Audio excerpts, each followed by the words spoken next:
Assalamualaikum warahmatullahi wabarakatuh. Selamat pagi anak-anak soleh-soleha yang hebat-hebat. Berjumpa lagi dengan Bu Novi di pembelajaran online. Hari ini kita akan belajar Al-Quran Hadis mengenai hukum bacaan waqaf dan wasol. Sebelum Bu Guru memulai pembelajaran, disiapkan terlebih dahulu buku paket Al-Quran Hadisnya, alat tulis serta buku tulisnya ya. Dan jangan lupa untuk membaca doa sebelum belajar. Marilah kita membaca basmalah terlebih dahulu. Bismillahirrahmanirrahim. Waqaf artinya adalah berhenti atau menahan. Menurut istilah, waqaf adalah berhenti sejenak pada satu kata dalam Al-Quran untuk mengambil nafas dengan niat memulai atau meneruskan bacaan kembali.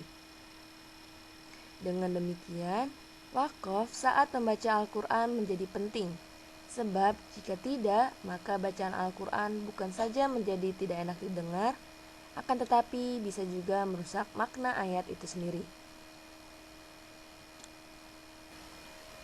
Agar wakaf yang dilakukan baik dan benar, berikut cara-cara mewakaf bacaan berdasarkan kondisi akhir kata di mana kita hendak memberhentikan bacaan. Yang pertama adalah membunyikan dengan harokat sesuai apa adanya. Di sini tertulis Bismillahirrahmanirrahim. Qalu subhanaka la ilma lana illa ma 'allamtana. Maka dibacanya pun sesuai yang tertulis. Yang kedua, mematikan harokat huruf akhir jika sebelumnya didahului huruf hidup. Di sini tertulisnya Alam nashrah laka sadrak. Alam nashrah laka sadroka. Maka dibacanya adalah Alam nashrah laka sadrok. Alam nashrah laka sadrok. Ya, jadi mematikan harokat huruf akhir jika sebelumnya didahului huruf hidup. Di sini mematikan huruf akhirnya itu yaitu kaf, ka. Sebelumnya didahului huruf hidup yaitu ro dengan harokatnya adalah fathah. Yang ketiga, mematikan harokat huruf akhir dan dibaca dengan suara rendah jika sebelumnya didahului huruf mati. Di sini tertulis Idza jaa nasrullahi wal fathu. Tertulisnya seperti itu, maka dibacanya adalah Idza jaa nasrullahi wal fath. Jadi di sini sebelum huruf akhirnya yaitu adalah huruf mati, tak mati. Maka huruf akhirnya ini dimatikan juga. Tetapi dibacanya dengan suara rendah. Idza jaa nasrullahi wal fath. Bisa ya dipahami? Begitupun yang kedua. Wal asr innal insana lafil khusr.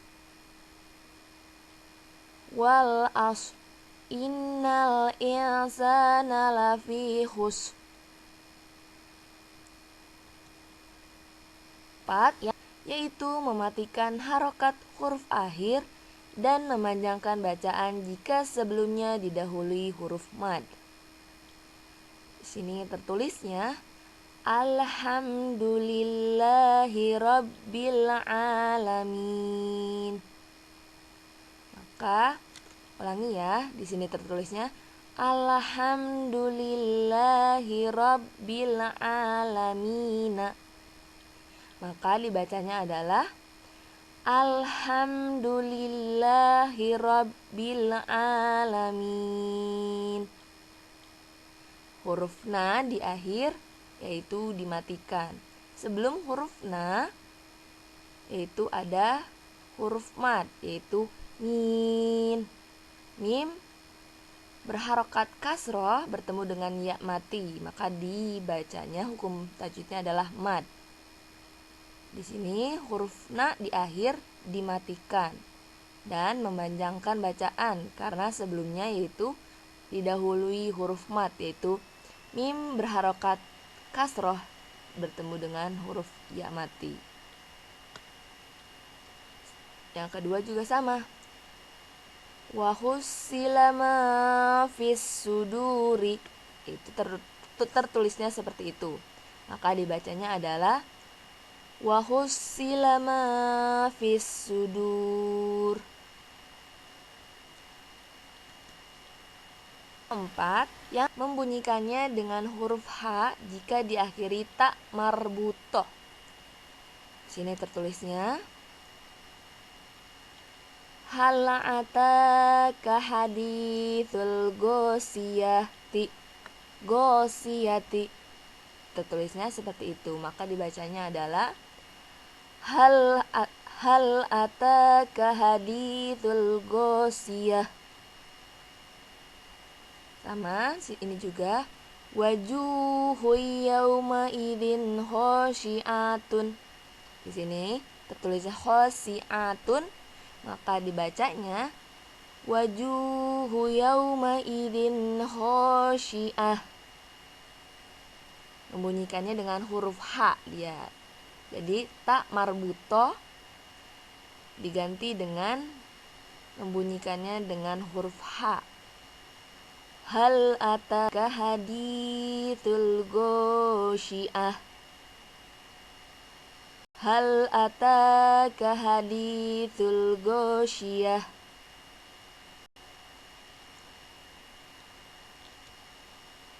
Yang keenam yaitu membunyikannya dengan suara fathah panjang jika diakhiri dengan fathah. Di sini tertulisnya innahu kana tawwaban. Innahu kana tawwaban. Di sini akhir katanya ini yaitu fathah tain. Maka dibacanya yaitu innahu kana tawwaba. Di sini bannya fathah tainnya dihilangkan, jadi hanya fathah panjang saja. Innahu kana tawwaba.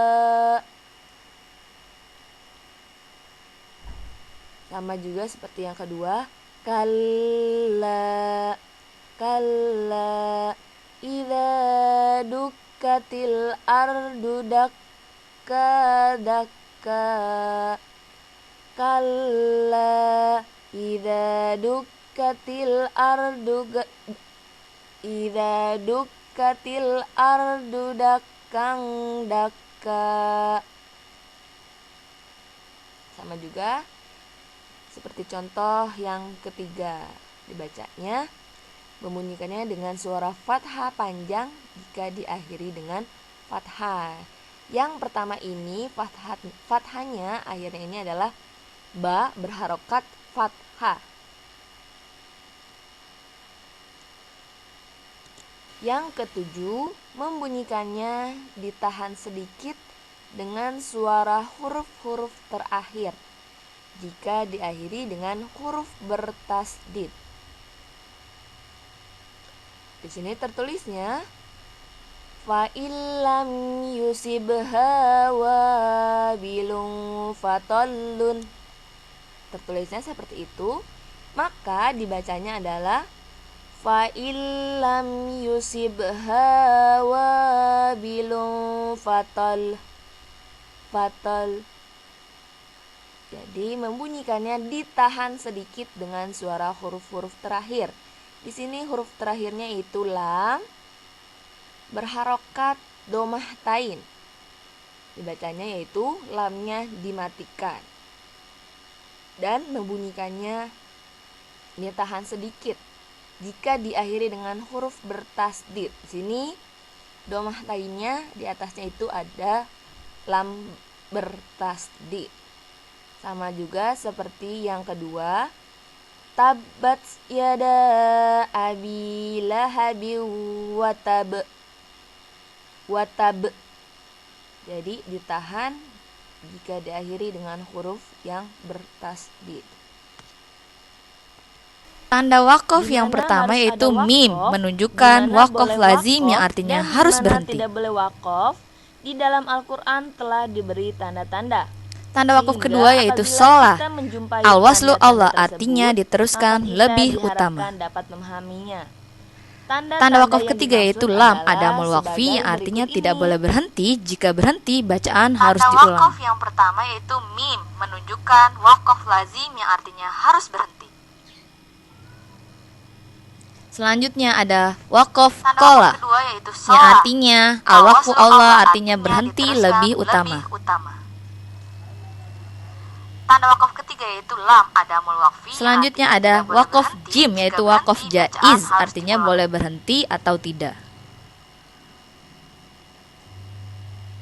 Selanjutnya titik 3 namanya itu adalah wakof mu'annaqoh artinya boleh berhenti pada salah satu tanda baca. Artinya berhenti lebih utama. Selain yang disebutkan tadi, ada juga wakof ruku yang artinya tanda akhir surat atau ayat tertentu, tandanya itu biasanya ain atau hamzah. Lalu ada lagi wakof saktah yang artinya berhenti sejenak tanpa bernafas kemudian melanjutkan bacaan. Artinya boleh berhenti pada salah satu tanda baca. Cukup sekian. Selain yang disebutkan tadi, ada juga wakof ruku yang artinya tanda akhir surat atau ayat tertentu, tandanya itu biasanya ain atau hamzah. Lalu ada lagi wakof saktah yang artinya berhenti sejenak tanpa bernafas kemudian melanjutkan baca. Cukup sekian.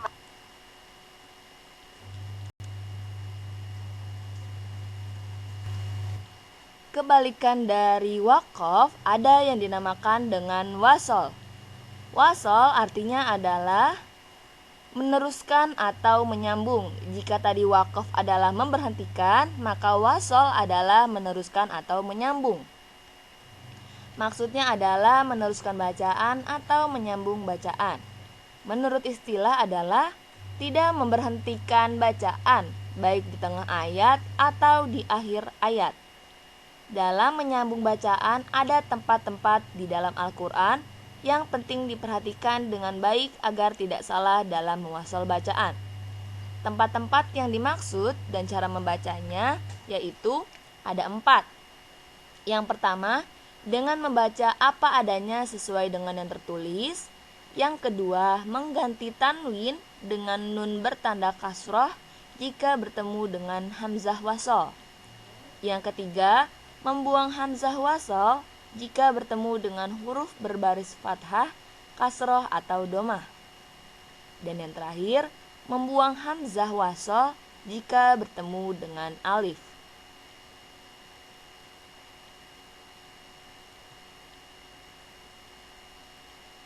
Anak-anak soli-soliha, pelajaran tentang wakof dan wasol tadi memberikan pemahaman kepada kita semua apa itu wakof dan apa itu wasol.